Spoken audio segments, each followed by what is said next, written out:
تمام جو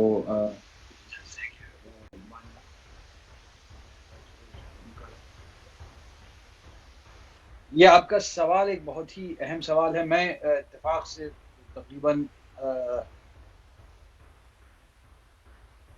جی آواز اچھا ایک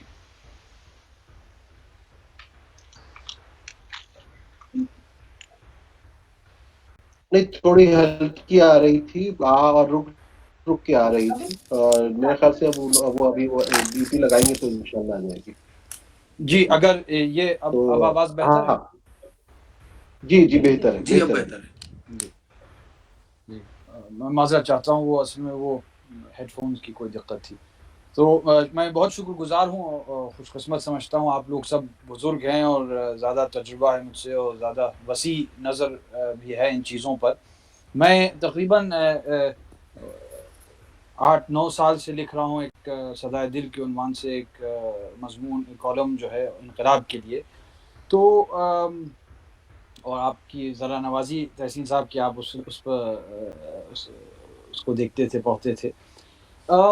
سب سے بڑا جو مسئلہ ہے، میں ایک چیز تو پہلے یہ کہنا چاہتا ہوں کہ اردو جہاں تک کہ میرے علم میں ہے، کورونا کے بعد بھی اور کورونا سے پہلے ایک انڈین ایکسپریس کے علاوہ اور ہندو میں کبھی کبھی اردو پریس کے حوالے سے ایک وہ چھوٹی سی خبر آتی تھی کہ اردو پریس میں کیا ہو رہا ہے، اور مختلف اخبارات تخصیص کے ساتھ اس میں یہ بتایا جاتا تھا کہ کس اخبار میں کیا لکھا گیا، اداریہ وغیرہ میں. اور آر ایس ایس کا جو آرگنائزر ہے مجلہ رسالہ، وہ اب ظاہر ہے کہ آن لائن بھی ہے. اس میں ایک صاحب ہیں شری رام شو، تو وہ بھی اردو پریس کے حوالے سے کبھی کبھی ایک وہاں لکھتے ہیں، مرتب کرتے ہیں. تو اردو پریس پر ظاہر ہے کہ نظر رکھی جا رہی ہے، اور خاص کر اس لیے کیونکہ لوگ دیکھنا چاہتے ہیں، بھاپنا چاہتے ہیں کہ کیا لوگ سوچ رہے ہیں، اخبارات کے اداریے جو ہیں ان کے ذریعے کیا پیغام پہنچایا جا رہا ہے، باقی جو دیگر اداریے ہیں ان میں لوگ کیا لکھ رہے ہیں اور کس طرح سے خبر. تو میں نے ابھی کچھ دن پہلے، میں اکثر ان کی ویب سائٹ دیکھتا ہوں تو آرگنائزر کی، تو 2-3 دفعے انہوں نے جو مرتب کی خبر اردو اور کورونا کے حوالے سے، تو اس میں تعجب کی بات یہ تھی کہ گو کہ اس بات پر ان کی تھوڑی سی تنقید تھی کہ تبلیغیوں کے سلسلے میں، تبلیغی جماعت کے سلسلے میں اردو اخبارات میں خبر نکلی، لیکن اس کے باوجود اس بات کا اعتراف بھی انہوں نے کیا کہ تمام اردو اخبارات جو ہیں مختلف شہروں کے، کلکتہ، حیدرآباد، دہلی، لکھنؤ اور بمبئی، ان میں بہت واضح اور بین طور سے قارئین کو یہ بتایا گیا تھا کہ کیا کیا احتیاط کرنا چاہیے. حکومت کے جو قوانین ہیں، جو انہوں نے احکام صادر کیے، ان کی پابندی کی ضروری تھی. تو ایک طرح سے یہ ایک بہت اچھی چیز تھی، کیونکہ ظاہر ہے کہ آرگنائزر اور آر ایس ایس سے جڑی ہے. آر ایس ایس کا اپنا ایک خاص سیاسی نقطۂ نظر ہے اردو زبان کو لے کے، وہ ماضی میں بھی رہا ہے اور آج بھی ہے. لیکن اس کے باوجود جو ہے 2-3 جگہ میں نے دیکھا، ظاہر ہے بہت سی چیزوں پر لوگوں نے اعتراض بھی کیا. تو کہیں نہ کہیں جو آپ حضرات فرما رہے تھے، اور شاید لطیف صاحب نے فرمایا کہ بہت اچھا کردار رہا اردو اخبارات کا، تو ظاہر ہے کہ بھئی ہم لوگ سب اردو داں ہیں یا اردو سے محبت کرنے والے لوگ ہیں. لیکن جب بظاہر جو شخص باہر کا ہو یا ایک حد تک کہ کوئی مخالف تنظیم ہو، وہ اس بات کی اعتراف کرے، تو میرے خیال سے یہ ایک بہت ہی اچھی بات ہے اور مثبت بات ہے، اور واقعاً یہ حقیقت پر مبنی بات ہے کہ اردو اخبارات کا بڑا مثبت اور اچھا پہلو رہا وبا کے دوران. دوسری بات، میں نے ایک اور چیز دیکھی کہ ظاہر ہے کہ زیادہ تر جو سائنس سے متعلق یہ مضامین رہے، وہ ترجمہ شدہ تھے، یعنی انگریزی سے یا دیگر زبانوں سے ترجمہ کر کے، کیونکہ اس قسم کے متخصصین جو ہیں شاید ہیں نہیں، یا اگر ہیں تو وہ اردو میں لکھتے نہیں ہیں. تو اس طرح سے بہت کوشش تھی. اب جہاں تک کہ پیسے وغیرہ آمدنی کی بات ہے، ظاہر ہے میں کچھ اخبار والوں کو میں بھی جانتا ہوں، تو ظاہر ہے کہ تنگی تو ہوئی، تنگی یوں بھی ہوتی ہے، پچھلے کئی برسوں سے مشکل ہو رہی ہے. اور اتفاق سے جو ہندی اور انگریزی کے چینلوں اور اخباروں میں یہ جڑی بوٹی کی دواؤں کے فروخت کے سلسلے میں یا وبا کے آڑ میں سرمایہ داری کو جو فروغ دیا جا رہا ہے، وہ کہیں نہ کہیں ایک حد تک کہ مجبوری ہے، وہ اردو اخباروں میں بھی نظر آتی ہے. لیکن یہ بات بہت واضح کر دینا چاہیے کہ یہ تقریباً ہر مجلے، رسالے، اخبار میں چیز نظر آ رہی ہے، کیونکہ آمدنی ظاہر ہے کہیں سے آنا پڑے گی. لیکن جیسے آپ نے فرمایا، کسی اخبار نے یہ نہیں کہا کہ ان کا استعمال کیجئے یا طب یونانی وغیرہ کے ذریعے اس کا کچھ علاج ہو سکتا ہے. اخبارات میں اشتہارات جو ہیں ظاہر ہے کہ وہ دیے جاتے ہیں اور اس سے آمدنی بنتی ہے. میں ایک چیز سوچ رہا تھا، 1865 میں جب کالرا کا ایپیڈیمک ہوا تھا اور حج کے دوران تقریباً 90,000 لوگ لاپتہ ہو گئے تھے، اس میں کئی بر صغیر کے کئی لوگ تھے. تو اس زمانے میں لوگوں نے یہ چھوٹی چھوٹی جو ہیں روزنامے لکھنا شروع کیے، ان کی قسطیں جو ہیں چھپنے لگی اخباروں میں. تو ایک طرح سے اب ظاہر ہے کہ اس زمانے میں وہ ٹیکنالوجی نہیں تھی، لیکن بعض مثالیں ہم کو ملتی ہیں کہ وہاں سے جدہ وغیرہ سے یہاں پیغام بھیجا جاتا تھا، اس کو پھر بہت تخصیص میں، بہت کم لفظوں میں ایک طرح سے وہاں کی آپ بیتی جو کسی کو گزر رہی تھی وہ بیان کی جاتی تھی. اور کہیں نہ کہیں اگر آپ آج کے دور میں دیکھیں تو جیسے ہم لوگ اس وقت بات کر رہے ہیں یہ سوشل میڈیا کے ذریعے، تو مہتاب عالم صاحب اکثر جو ہیں وہ ٹویٹر اور فیس بک پر یہ سب چیزیں چلاتے رہتے ہیں کہ ٹرین پر یا بس میں اردو کی کتاب پڑھیے، ان قسم کی چیزیں وہ انہوں نے چلائے تھے پچھلے سال. تو کہیں نہ کہیں اب سوشل میڈیا پر بھی اردو اخباروں کو کچھ نہ کچھ کرنا چاہیے. میں نے دیکھا ہے کہ یہاں ایک چیز جو کافی مقبول ہوئی لکھنؤ میں، کہ میں بھول رہا ہوں کس نے کی، اور اگر یاد آیا تو میں عرض کروں گا، کیونکہ بہت سے لوگ جیسے ڈاکٹر صاحبہ نے ابھی فرمایا، عباسی صاحبہ نے، کہ بہت سے نوجوان جو لوگ ہیں وہ اس سے اب آشنا نہیں ہیں، یا اگر ہیں تو شعر و شاعری ان چیزوں ادب کے تعلق سے ان کو دلچسپی ہے. لیکن ایک صاحب نے یہاں یہ بات شروع کی تھی کہ اداریے جو مختلف اخبارات میں شائع ہوتے ہیں، ان کی وائس ریکارڈنگ کر کے اور یوٹیوب کے ذریعے ان کو نشر کرتے تھے. تو بہت سے لوگ جو خواہاں ہوتے ہیں یا جو اس بات کے یہ چاہتے ہیں کہ وہ اردو سنیں اور پڑھ نہیں پاتے ہیں، اور ایسے بہت لوگ ہیں، کثیر تعداد ایسے لوگوں کی ہے جو اردو پڑھ نہیں پاتے ہیں، اور غیر مسلمین میں بھی، کیونکہ ظاہر ہے افسوس کی بات ہے کہ بیشتر جو قارئین ہیں وہ ظاہر ہے کہ مسلمانی ہیں، اور وہ پورا دور ختم ہو گیا ایک طرح سے جس میں دیگر مذاہب کے لوگ بھی اردو پڑھتے تھے. لیکن یہ ایک بہت عمدہ طریقہ ہے. تو یہ ایک میری تجویز تھی کہ مثلا اگر اداریے کسی چیز کے ہیں، یا ہر اگر اخبار میں ایک سیل چھوٹا سا ہو، اس میں زیادہ پیسے بھی نہیں خرچ ہوتے ہیں، جس میں اداریہ جو ہو، خاص کر سیاست کے حوالے سے یا شعر و ادب وغیرہ بھی، لیکن سیاست یا ثقافت. جی میرے خیال سے بہت بہت اچھا مشورہ ہے محمد علی خان صاحب آپ کا یہ والا، کیونکہ میں نے دیکھا ہے یوٹیوب پر ہے بہت سے لوگ جو بہت اچھے جو اداریہ ہوتے ہیں، ان کو وہ جو ہے وہ شوٹ کر کے اور اس کے پیچھے پڑھ کے اس کو ڈالتے ہیں، اور وہ اس میں کیونکہ ان کے پاس وہ کوالٹی نہیں ہو پاتی ہے تو امپیکٹ نہیں چھوڑ پاتے. اگر اخبارات خود اپنے کچھ مضامین، کچھ خبروں کو جو امپورٹنٹ ہو، چاہے 10-15 چن لیں اور وہ کریں تو وہ بہت اچھا رہے گا. نقوی صاحب میں آپ کے پاس اس لیے آخر میں آیا کیونکہ آپ ایک سرگرم صحافی ہیں، جو زمین پر رہ کے بھی آپ نے کام کیا ہے، دفتر میں بھی رہ کے کام کیا ہے، اور آج بھی آپ جو ہے مختلف پروگراموں وغیرہ میں اور اس میں جاتے ہیں اور ان کو کور بھی کرتے ہیں، اور اپنے اداریہ میں آپ کے جو کالم ہیں ان میں وہ نظر بھی آتا ہے. نقوی صاحب، تو آپ کو کیا تبدیلی نظر آئی ہے گزشتہ چند برسوں میں میڈیا کو لے کر؟ سراج نقوی صاحب، آپ کی آواز مجھ تک تو نہیں آ پا رہی ہے. آپ میوٹ ہوگا، مائک آپ کا میوٹ ہٹا دیجیے. سراج نقوی صاحب میوٹ ہٹائیے گا مائک کا.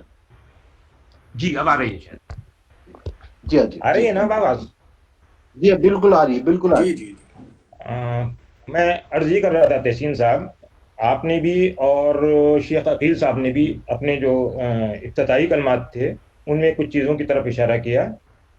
مثلا شیخ عقیل صاحب نے کہا کہ عام طور پر اردو میں یہ کچھ زیادہ ہے شاید وبا کہ افواہیں پھیلا دی جاتی ہیں، اور کچھ چھوٹی زبانوں میں، لیکن جو قومی سطح کی زبانیں ہیں جیسے اردو قومی سطح پہ بولی جانے والی زبان ہے، یہ جتنی بھی قومی سطح پر بولی جانے والی زبانیں ہیں ان کی ذمہ داریاں زیادہ ہوتی ہیں، اور جو ذمہ داری ہندی کی ہے اس ملک میں، جو ذمہ داری انگلش کی ہے یا قومی سطح پر بولی جانے والی کسی بھی زبان کی ہے، وہ تمام ذمہ داریاں اردو کی بھی اس لیے ہیں کہ اردو قومی سطح پر بولی جاتی، یہ کسی ایک علاقے تک محدود نہیں ہے. لیکن ایک مسئلہ اردو کے ساتھ ضرور ہے، اور وہ مسئلہ یہ ہے کہ عام طور پر میں کیونکہ طویل عرصے تک روزنامہ راشٹریہ سہارا سے وابستہ رہا ہوں، ہمارے پاس فرسٹ ہینڈ انفارمیشنز کم ہوتی ہیں. حالانکہ راشٹریہ سہارا یا انقلاب یا ایک دو بڑے اخبار ایسے ہیں کہ جن کا فیلڈ میں نیوز نیٹ ورک کافی بڑا ہے. سہارا کا بھی تھا جب تک میں رہا تب تک تھا، آج کی صورتحال کا مجھے نہیں پتا. اور انقلاب بڑا اخبار ہے، ملک کے مختلف حصوں سے نکلتا ہے، اس کا بھی نیوز نیٹ ورک کافی بڑا ہے. لیکن اس کے باوجود جو عام اردو میڈیا ہے اس کے پاس وہ جو اطلاعات جو ہندی میڈیا کے پاس یا انگلش میڈیا کے پاس ہوتی ہیں، اور جو انویسٹیگیٹو رپورٹس ہوتی ہیں، ان کا تھوڑا سا فقدان رہتا ہے.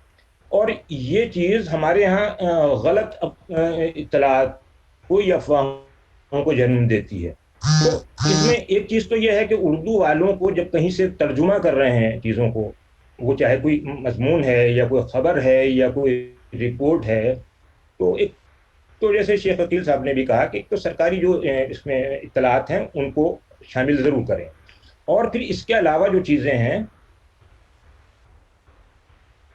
ان میں اگر ترجمہ کر رہے ہیں تو ترجمے میں بے حد محتاط رہنے کی ضرورت ہے، بہت زیادہ توجہ کی ضرورت ہے، اور زبان کو سمجھنا، اور جو بین السطور کسی رپورٹ میں کہا گیا ہے اس کو سمجھنا بہت ضروری ہے تاکہ وہ چیزیں صحیح طرح سے پہنچ سکیں.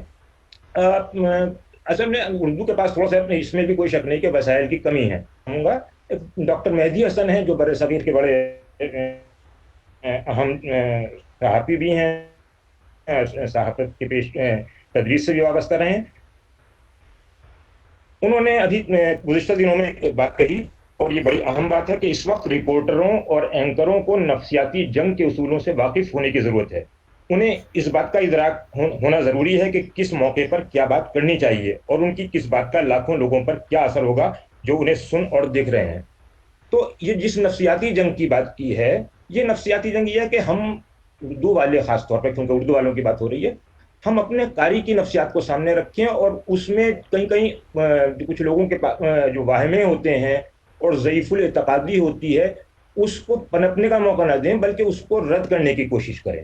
ایک چیز. دوسری چیز ہے کہ جو فرسٹ ہینڈ رپورٹس ہوتی ہیں یا انفارمیشنز ہوتی ہیں وہ اپنی جگہ بڑا مسئلہ ہے، لیکن اس کے باوجود یہ چیزیں اتنی ڈسٹرب کرنے والی بھی نہیں ہیں. اگر ذرا سی کوشش ہو تو گھر بیٹھے، ابھی بات ہو رہی تھی کہ الیکٹرانک میڈیا نے بہت سی چیزیں آسان کر دی ہیں، تو ایک رپورٹر یا ایک ایڈیٹر یہ ممکن ہے وہ یہ کر سکتا ہے، اور کرتے بھی ہیں، کہ ہم مثلا اس کا کورونا کا معاملہ ہے تو ہم ڈاکٹرز کو یا جو ذمہ دار ہیں اسپتالوں کے ان کو، یا جو مریض ہیں ان کی رپورٹیں کسی دوسرے اخبار سے لینے کے بجائے ہم سیدھے، ہمارے پاس یہ بہت، اس میں کوئی خرچہ نہیں ہوتا ہے کہ ہم براہ راست کسی ڈاکٹر سے، بڑے سینئر ڈاکٹر سے فون پر بات چیت کر لیں، کسی مریض سے جو صحیح ہوا ہے یا جو مریض پریشان ہے اس سے بات کر لیں، اس سے مل لیں. تو ایک یہ کمی بھی شاید ہمارے یہاں رہتی ہے کہ ہم دوسرے لوگوں کی خبروں پر، دوسرے میڈیا کی خبروں پر بھروسہ کرتے ہیں، اور اس میں تھوڑی سی کوتاہی یہ برتتے ہیں کہ ہم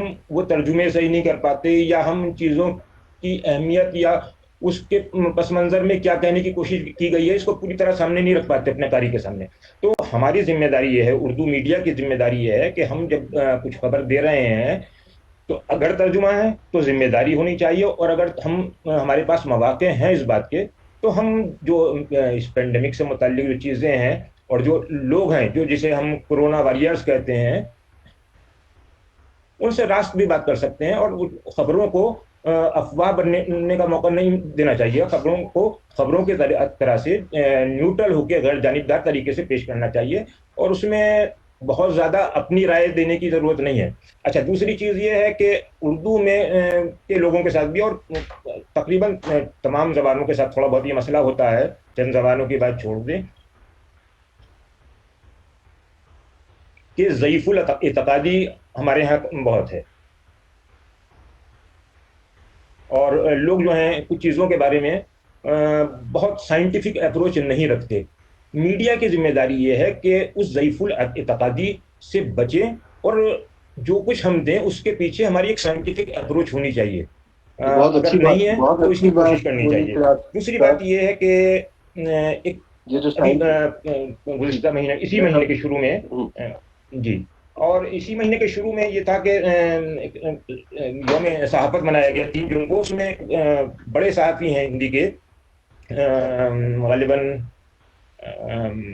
میں نام ان کا میرے ذہن سے نکل رہا ہے, بہرحال ان کا ایک مشورہ تھا کہ ڈاکٹر راجو پانڈیا کہ میڈیا کو اس بات کو یقینی بنانا چاہیے کہ بغیر تصدیق کے کوئی بھی ایسی خبر جو پینک پیدا کر سکتی ہے شائع یا نشر نہ کی جائے. تو بالکل صحیح اس بات, دور بالکل میں صحیح کورونا کے بات دور ہے. میں دیکھیے خاص بات یہی ہے کہ پینک کرنے والی خبریں صرف یہی نہیں کہ ضعیف الاعتقادی ہے, جی پینک پیدا دو کرنے بات والی بہت اہم خبروں سے کہی بھی آپ نے ہمیں سراج بہت صاحب. ایک تو بچ کے رہنا چاہیے, دامن جی بچانا چاہیے. دو بات بہت اہم کہی سراج نقوی جی صاحب نے. ایک تو یہ جو سائنٹیفک اپروچ ہے خبروں میں وہ بہت ضروری ہے, کیونکہ ضعیف الاعتقادی کی وجہ سے جو ہماری ایک سائنٹیفک اپروچ کے ساتھ جو خبریں دیں گے تو لوگوں تک سمجھنے کے, لیکن لوگوں کو بھی ایک سوچ بھی سائنٹیفک ہونی بہت ضروری ہے, جس کا سر سید نے ہمیشہ زور دیا. جو ان کی سائنٹیفک سوسائٹی تھی وہ چاہتے تھے کہ لوگ جو ہے ایک دین اور دنیا دونوں ساتھ لے کر چلے, اس لحاظ سے بہت اہم ہے. اور دوسرا آپ نے یہ کہا کہ تصدیق کے بغیر کوئی بھی خبر ہو وہ نہیں, وہ تو خبر کے معاملات میں یہ سب کچھ بہت ضروری ہے. میں تھوڑا سا نیوز 18 اردو کا ذکر کروں گا. ہم نے فروری سے, جب یہ اس ملک میں اتنا شور بھی نہیں تھا, ہم نے ہمارا جو لائیو فون ان پروگرام تھا اس میں کورونا کو لے کے, کووڈ-19 کو لے کے پروگرام شروع کر دیا تھا, جس میں ڈاکٹرس آتے تھے لائیو فون ان پہ, لوگ ان سے سوالات پوچھتے تھے. لیکن لوگوں کی سمجھ میں نہیں آ رہا تھا کہ ہم یہ کیا کر رہے ہیں, کیوں کر رہے ہیں. اس وقت تک اتنا عام نہیں ہوا تھا. لیکن دھیرے دھیرے ہم نے دیکھا کہ جیسے آپ سید احتشام حسنین صاحب ہیں, جامعہ ہمدرد کے وائس چانسلر ہیں, ان کا کام ہے ٹی وی کے اوپر, تو وہاں پہ انہوں نے کافی کام, ان کو بھی ہم لے کر آئے. ڈاکٹر محسن ولی صاحب ہیں, سینئر فزیشین ہیں, ان کو بھی ہم کئی پروگرامس میں لے کر آئے. اور ریسپریٹری کے جو امپورٹنٹ ڈاکٹرس ہیں دہلی کے, وہ بھی ہمارے یہاں لگاتار پروگرامس وغیرہ میں آتے رہے. میں نے ایک لوگوں کے یہ میڈیا کی میں کامیابی کہوں گا کہ لوگوں کی سوچ میں ہم نے فرق محسوس کیا, کیونکہ ہم نے جب مسجد کے دروازے کھلنے کی بات ہوئی ان لاک 1 میں, تو ہم نے ایک مضمون لکھا, کیا آپ کل سے مسجد جائیں گے. تو اس سے پہلے جب ہم نے 2 مہینے پہلے فیس بک پہ لکھا تھا کہ میں جمعہ گھر پر پڑھوں گا, تو ہمیں بہت گالیاں ملی تھی. لیکن جب ہم نے یہ مضمون لکھا تو اس پہ لوگوں نے کہا ہاں 2 مہینے نہیں جائیں گے, 3 مہینے نہیں جائیں گے, یہ بہت اچھا ہے. تو یہاں پر جو سوچ لوگوں کی تبدیلی ہوئی, ایک تو لوگوں نے کورونا کا قہر دیکھ لیا, یا میڈیا نے بہت اچھا رول پلے کیا تھا. اب آخر میں کیونکہ بالکل وقت ہمارے پاس نہیں ہے, میں چاہتا ہوں 2 منٹ کا ایک کنکلوژن آپ لوگوں کی طرف سے آ جائے. اور میں شروعات کروں گا پروفیسر بیگ صاحب, ڈاکٹر بیگ صاحب آپ سے, کہ کیا لگتا ہے کہ ہم کس طریقے سے اب آئندہ دنوں میں میڈیا کو آگے بڑھنا چاہیے, بہت مختصر سکتا. جی تحسین صاحب, اس سے پہلے کہ میں اپنی بات کنکلوڈ کروں, یہ بتانے کی ضرورت ہے کہ جیسے توہم پرستی ہے یا جو غلط افواہیں ہیں یا غلط خبریں ہیں, اس کو ڈسپیل کرنے کے لیے میڈیا نے, اور خاص طور سے اردو میڈیا نے بہت کردار ادا کیا ہے. جیسے نماز پڑھنے کا تعلق ہے تو اس کے سلسلے میں یہ دیکھا گیا ہے عام طور سے کہ خانہ کعبہ کی تصویریں دکھائی گئی کہ وہاں جو ہے خالی ہے, مسجد نبوی کی تصویریں دکھائی گئی کہ وہاں خالی ہے. اس کے بعد یہ تصویریں دکھائی گئی کہ ایران میں جو ہے لوگ ڈسٹینس مینٹین کر رہے ہیں, دکھلایا گیا کہ ترکی میں لوگ ڈسٹینس مینٹین کر رہے ہیں. تو یہ تمام چیزوں نے ایک پیرامیٹر دنیا کا میں جو چیزیں ہو رہی تھی, جو وقوع پذیر ہو رہی تھی, ان سے لوگوں کو آشنا کرایا, اور وہ میسج لوگوں تک پہنچا, اردو والوں تک پہنچا, وہ میسج, وہ پیغام پہنچا. ضروری ہے اور اس کو مینٹین کرنا ہے. اور اسی لیے بہت آسانی سے آپ دیکھیں گے کہ مساجد میں جو ہے وہ لاک ڈاؤن کی پیروی ہو پائی, لوگ جو ہے وہ اپنے گھروں میں نماز پڑھنے لگے, جمعے کا بھی اہتمام جو ہے گھروں میں کرنے لگے, اور لوگوں نے بہت پرہیز کیا. تو میڈیا نے اپنا رول بہت اچھی طرح سے ادا کیا ہے، یہ آپ دیکھیں گے. اس طرح سے دوسری چیزوں کو بھی، جیسے آپ نے دیکھا ہوگا شروع میں کہ یہ پیشاب سے نہا لیں اور یہ گوبر سے نہا لیں، اس کو بھی لوگ میڈیا نے بہت پرومپٹلی، جسے کہا ہے بہت تیزی سے، ساری میڈیا نے اس کو ڈسپیل کیا ہے اور لوگوں کو اچھا میسج دیا ہے. اور جتنی بھی یو این سے جو رپورٹس آ رہی ہیں، یا پھر یہ ورلڈ ہیلتھ آرگنائزیشن ہے WHO کی جو رپورٹس آ رہی ہیں، یا حکومت کی طرف سے جو قوانین آ رہے ہیں، ان تمام قوانین کو جون کا تو لوگوں کے سامنے پیش کیا ہے اور صورتحال کی جو اور یہی میرے خیال سے کو بیان کرنے کی کوشش کی. میرے خیال سے یہی میڈیا کی اہم ذمہ داریوں میں شامل ہو جاتا ہے وقت کی کمی ہے. اور اس کو اس کو آگے بڑھانے کی ضرورت ہے. پروفیسر الوین عباس صاحبہ، آپ کو کیا لگتا ہے جو اب نئے اسٹوڈنٹس جو آ رہے ہیں، ان کو کس طریقے سے مختصر کہ ہم ان کے اندر یہ ذمہ داری کس طرح اور ڈال سکیں تاکہ وہ ایک ذمہ دار نہ صرف صحافی بنے زندگی میں، بلکہ ہر مشکل حالات میں جب سماج پہ کوئی مشکل آئے وہ اپنا رول جو ہے بخوبی ادا کر سکے؟ جی، آئی تھنک یہ ایک بہت اہم سوال ہے آج کے دور میں، کیونکہ جیسے ہم جس دور سے گزر رہے ہیں وہاں پہ سب سے ایک بہت بڑا مسئلہ ہے فیک نیوز کا. جیسے ابھی ذکر کر بھی رہے تھے مرزا بیگ صاحب کے، کچھ بھی آ رہا ہے واٹس ایپ پہ جو آ رہا ہے، اور سب سے بڑی بات یہ ہے کہ لوگ اس پہ بلیو بھی کر رہے ہیں. اور جہاں تک ینگسٹرز کا سوال ہے، وہ بھی کافی حد تک اس سے انفلوئنس ہو جاتے ہیں. تو یہ آئی تھنک ہم سب کا جو ان کے ساتھ جڑے ہوئے ہیں، چاہے وہ آپ ہوں یا ہم ایز اے ٹیچر ان کے ساتھ جڑے ہوئے ہیں، یہ ہم سب کا ایک بہت بڑا ایک ذمہ داری بن جاتی ہے ان کے لیے، کیونکہ ہمارے لیے بھی ایک بہت بڑا چیلنج ہے. کیونکہ جب ہم ان سے کوئی بات کہتے ہیں تو وہ ایک حوالہ دے دیتے ہیں ایک نیوز کا کہ ارے میم یہ اس پہ آیا تھا، اور پھر جب ان سے پوچھے کہ کیا آپ نے چیک کیا کہ اس کا بیک گراؤنڈ کیا ہے، یا صرف کیونکہ وہ ایک آن لائن کسی پلیٹ فارم پہ موجود ہے تو اس کا مطلب یہ تو نہیں ہے کہ وہ سچ ہے. تو بہت سارے ٹولز اویلیبل ہیں آج کے دور میں، جیسے گوگل بہت سارے ٹولز ہمیں دیتا ہے. تو ہم سب کو، چاہے وہ آپ ہوں یا میں ہوں، تو ہم سب کو ان ٹولز کے بارے میں جاننا چاہیے. اور اس طرح کے آئی تھنک NCPOL کو بھی ایسے کچھ ویبینارز، ایسے کچھ ورکشاپس کرانے چاہیے جہاں پہ ہم لوگ کو پتا چلے کہ فیک نیوز کو ٹیکل کرنے کے لیے بہت سارے ٹولز آج کے وقت میں موجود ہیں، اور وہ ہم سب کو جاننا چاہیے ان کے بارے میں کہ ہم کیسے. بڑی اچھی بات کہی ہے، بہت اچھی بات کہی ہے آپ نے. کیونکہ یہ جو گوگل نے اس طرح کی کچھ سیمینار وغیرہ بھی، ورکشاپس بھی کروائی ہیں، اور اگر NCPL چاہے تو اپنے سینٹرز وغیرہ کو اس میں شامل کر کے، اور یہ جو فیک نیوز کو آئیڈینٹیفائی کرنے کا جو ہے یہ طریقہ جو ہے NCPL بھی ایجاد کر سکتا ہے. کلیم صاحب، یہ بات بہت اہم ہے. اگر اس میں آپ اپنے سینٹرز وغیرہ کو شامل کرتے ہیں تو یقینی طور پر فیک نیوز کو آئیڈینٹیفائی کرنے میں یہ بہت اہم رول ادا کر سکتا ہے. سراج نقوی صاحب، آپ کے پاس آ رہا ہوں بس آخر میں. یہ اب یہاں سے کیسے آگے بڑھا جائے تاکہ یہ جو سلسلہ ہے اور مضبوط ہو سکے؟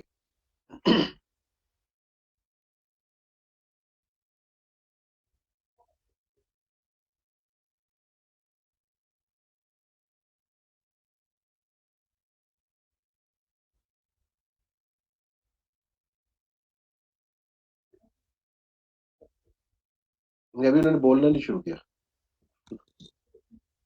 اچھا، تو ٹھیک ہے، ابھی سراج صاحب کے پاس ہم بعد میں جاتے ہیں. محمد علی خان صاحب، اگر آپ موجود ہیں، ہم آپ سے جاننا چاہیں گے کہ مختصر یہاں سے سفر کیسے اب اور آگے بڑھے. جی،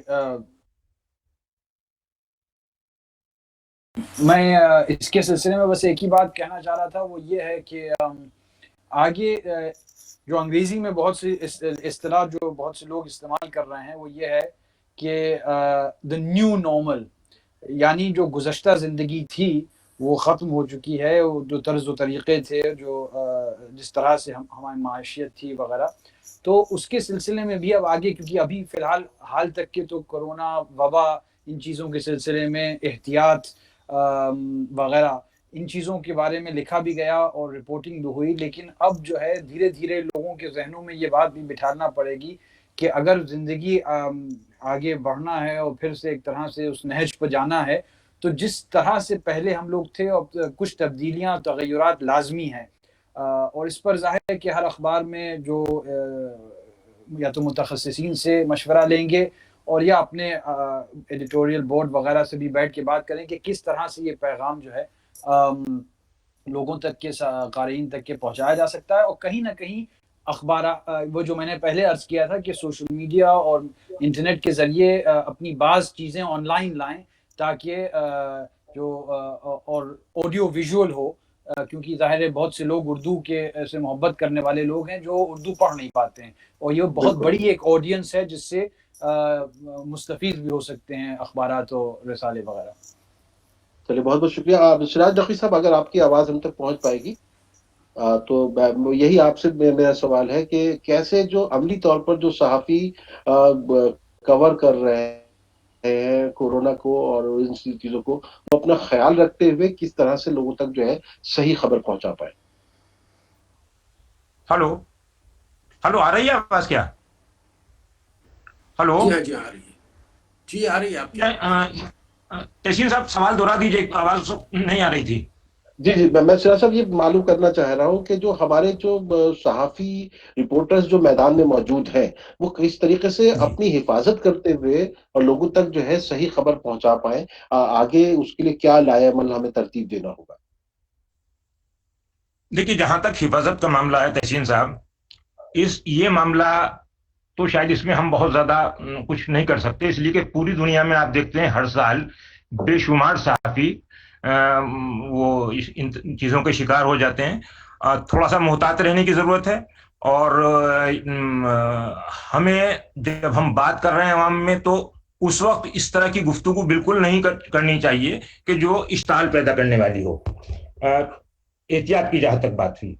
اور دوسری چیزیں یہ ہیں کہ جیسے ابھی کئی لوگوں نے اس بات پر بات کی کہ رپورٹرز کو جو گراؤنڈ رپورٹنگ کرتے ہیں ان کی تربیت اس طرح سے اردو کے لوگوں کی ابھی نہیں ہو رہی ہے. جو میں نے پچھلی مرتبہ بھی بات میں یہ کہا تھا کہ انویسٹیگیٹو رپورٹنگ والا مزاج ہمارا نہیں ہے، چیزوں کی تہہ تک جانے کا. ہم بہت جلدی میں رپورٹنگ کرتے ہیں، بہت تھوڑی دیر میں چاہتے ہیں، اور ہمارے اخبارات بھی شاید یہ چاہتے ہیں کہ ہم اگر کہیں جائیں تو 2 گھنٹے میں 4 گھنٹے میں رپورٹ بنا کے لے آئیں. یہ رپورٹنگ کا بہت صحیح طریقہ نہیں ہوتا. تمام دنیا کی بڑی زبانوں میں جو رپورٹنگ ہوتی ہے اس میں کچھ تھوڑا سا وقت لگتا ہے.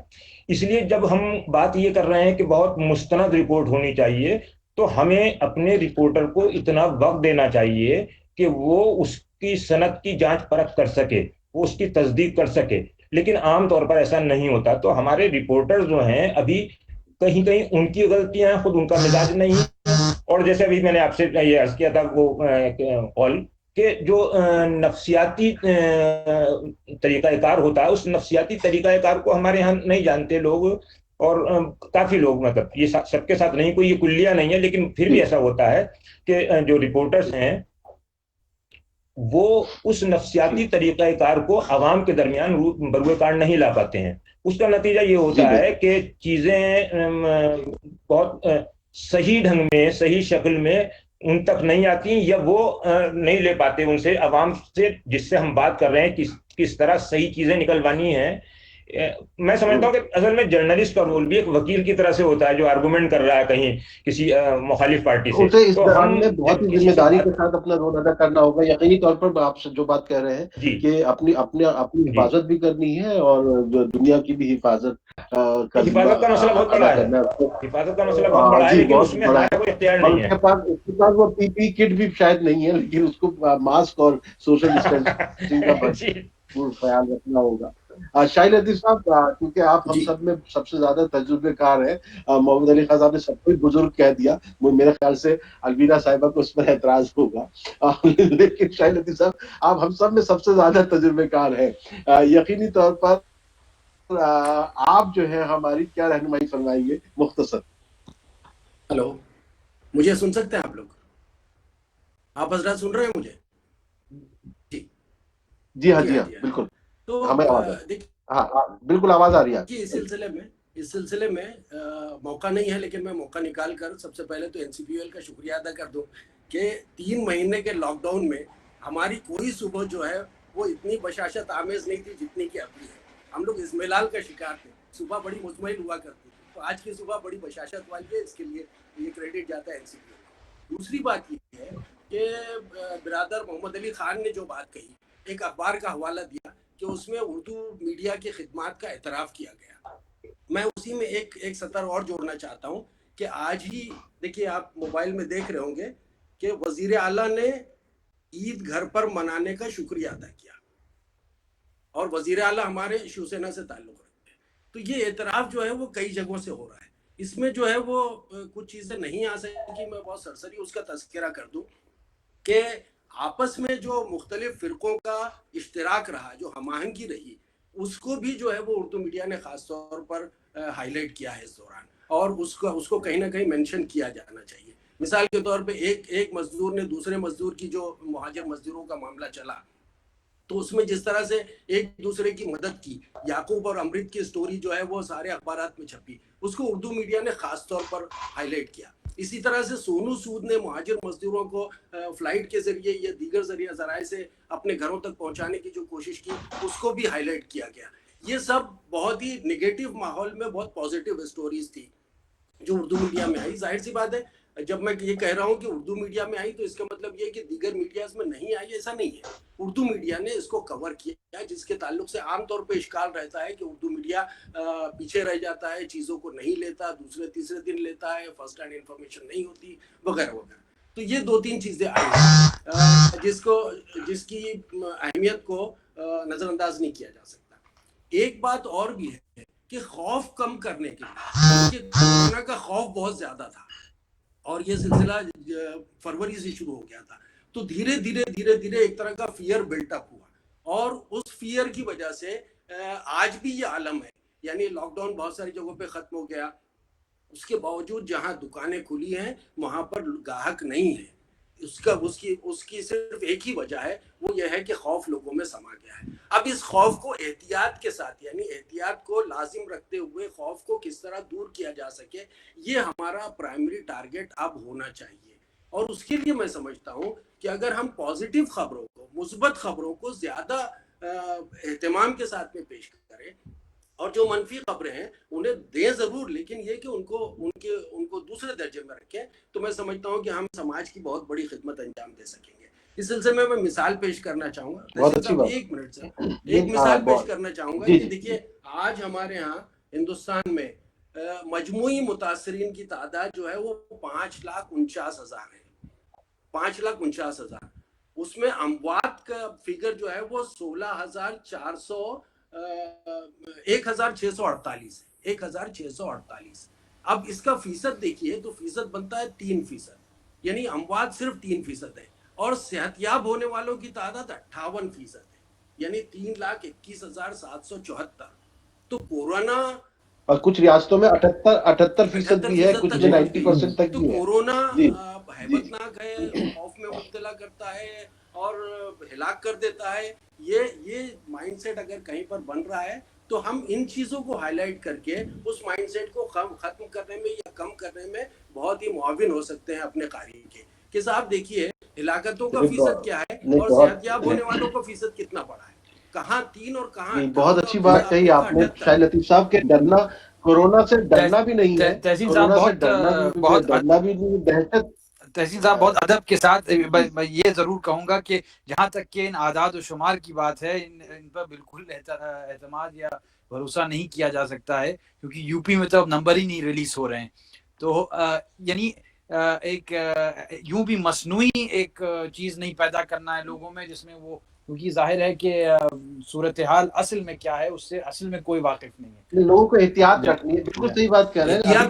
ٹیسٹنگ بھی بڑی ہے، لیکن دہلی وغیرہ میں احتیاط کے ساتھ لوگوں کو رہنا ہے. وہ تو آپ کو سوشل ڈسٹینسنگ اور ماسک وغیرہ کا تو استعمال کرتے ہی رہنا ہے، اور بالکل جو ہے اس طریقے سے نہیں کہ پارٹیاں بھی شروع کر دیں. میں تو مدت ہو گئی کہ گلے بھی کسی سے نہیں مل پایا ہوں، تو یہ مسائل ہمارے ساتھ زندگی پر رہیں گے. ہم نے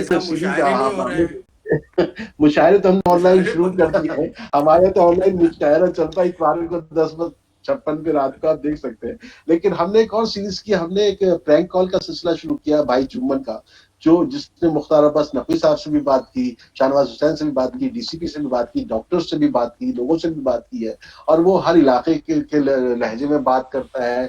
اس نے ابھی میوات کے لوگوں سے بات کی، میواتی بن کے بات کی. اس نے پرائم دہلی والے، بہار کے لوگوں، تو اس کے ذریعے معلومات وہاں پہنچانے کی ہم نے کوشش کی اپنے ذریعے سے. اور اب خبریں بہت لوگوں تک پہنچ رہی ہیں، لیکن لوگوں کو بھی بیدار ہونا ہے، لوگوں کو بیدار کرنا ہے. اور جس طرح سے NCPL نے آج یہ موقع ہم سب کو دیا ہے. یقینی طور پر دیگر جو ادارے بھی ہیں، جو مسلم ادارے بھی، جو ادبی ادارے بھی ہیں، جو سائنٹیفک ادارے بھی ہیں، جو ہم لوگوں کے ٹارگیٹ جو قانون سے جڑے ہوئے ادارے ہیں، ان کو بھی اس قسم کے کچھ نہ کچھ، کیونکہ اب میں نے دیکھا ایک کیرلا میں یا تمل ناڈو میں انہوں نے کیا کیا کہ جو لاؤڈ اسپیکرز تھے مندروں کے یا مختلف علاقوں کے، اس پر لوگوں کی بچوں کی تعلیم کا انتظام کر دیا.